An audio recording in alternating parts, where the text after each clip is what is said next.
पूर्णांकों की सीरीज़ में आज हम आपके लिए बहुत ही छोटे छोटे सवाल लेकर आए हैं जो आपको अपनी स्टडी करने के लिए बहुत ज़रूरी और बहुत ही काम आएंगे।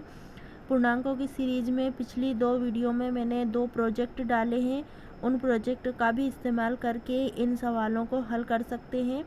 ठीक है, तो अब हम यहाँ पे पहला सवाल लेते हैं।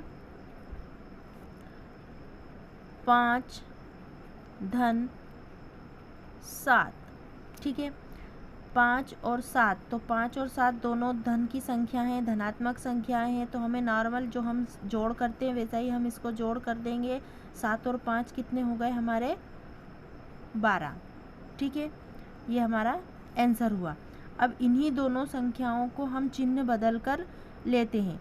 अब हम दोनों संख्या, अभी हमने धनात्मक ली थी, अब दोनों संख्याएं हम ऋणात्मक लेंगे, तो ऋण 5 ऋण 7। ठीक है, तो अब दोनों संख्याएं ऋणात्मक हैं तो इनमें भी जोड़ होगा। मेरे प्रोजेक्ट को आप देखिए, आपको बहुत अच्छे से समझ में आएगा।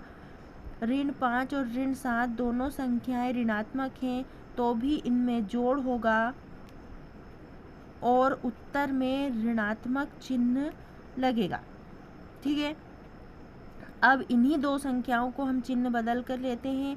5 तो हम लेते हैं ऋण का और 7 जो लेते हैं वो हम धनात्मक लेते हैं। ठीक है, एक संख्या ऋण की एक संख्या धन की तो हमेशा घटाव होता है, तो 7 में से 5 गए तो 2 बचेंगे और बड़ी संख्या, इन दोनों में से जो भी बड़ी संख्या है उसका चिन्ह लगेगा। मतलब यहाँ पे 7 बड़ी संख्या है और 7 के आगे जो चिन्ह है वो धनात्मक है, तो ये धनात्मक 2 है।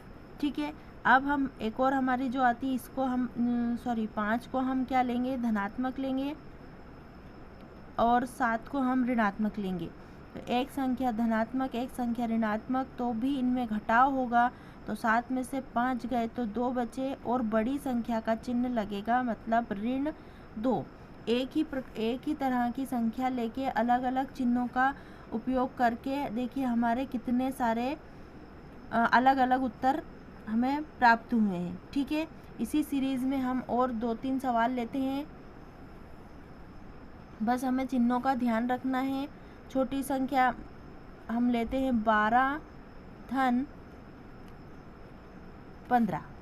ठीक है, 12 और धन 15 तो कितने होंगे? 5 और 2 7, 1 और 1 2, 27। दोनों धनात्मक हैं तो धनात्मक 27। उसी तरीके से ऋण 12 ऋण 15।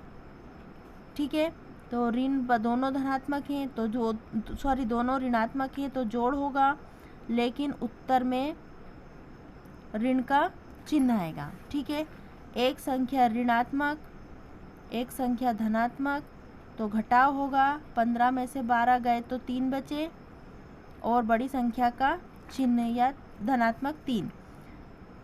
12 धनात्मक और 15 ऋणात्मक, तो भी 3 ही बचेंगे, लेकिन ऋणात्मक, क्योंकि बड़ी संख्या हमारी ऋण है तो ऋणात्मक 3।